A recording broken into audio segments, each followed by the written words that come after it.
was fortunate. I'd seen a gentleman who ran McConnell Dowell, the managing director. I'd been able to go and visit him a couple of times, and he was signing. He had sites all over the country, but he signed off on every invoice in his organisation. I thought, well, let's, So when we got into really tough times, I thought, I might go and sign every invoice and just see where the money's going, and it was a real eye-opener. So if you ever want to know what's happening in your business, go and sign off on every invoice, and you go, what's this? It's just a real light bulb moment sometimes on, gee, is that where the money's going? And I still do it.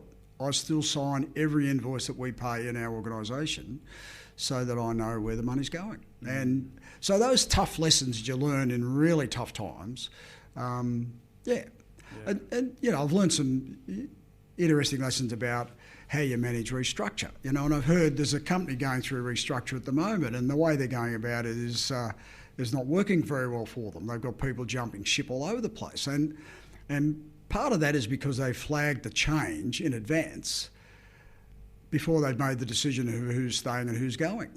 So if you're making major structural changes to your business, you make them behind closed doors, make a clear decision about what has to happen for the survival of the organisation.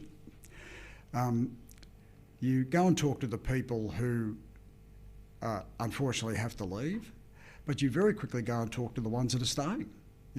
Or in some cases, you just talk to the people who you want to stay before you let the people know so that the uncertainty of the change is taken out of the deal, and reassure the ones that you want to stay that there's, that they're not on the list and they're not likely to be on the list, and that way it's very important to try. No, the other thing I was going to say, I'm sorry, and it's a very good point, is that the most important thing when you're letting people go is that you do it in the best possible way, because the people who are staying are watching what you're doing to the ones that are leaving.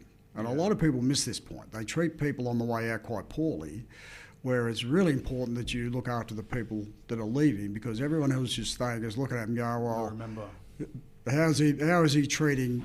are they treating the people that are leaving? Because they really don't care. If you really care about the ones that are leaving, and it's a decision you've had to make because you've got no control over the economy, then the people who are staying can see that you've got compassion and you're serious about looking after them properly.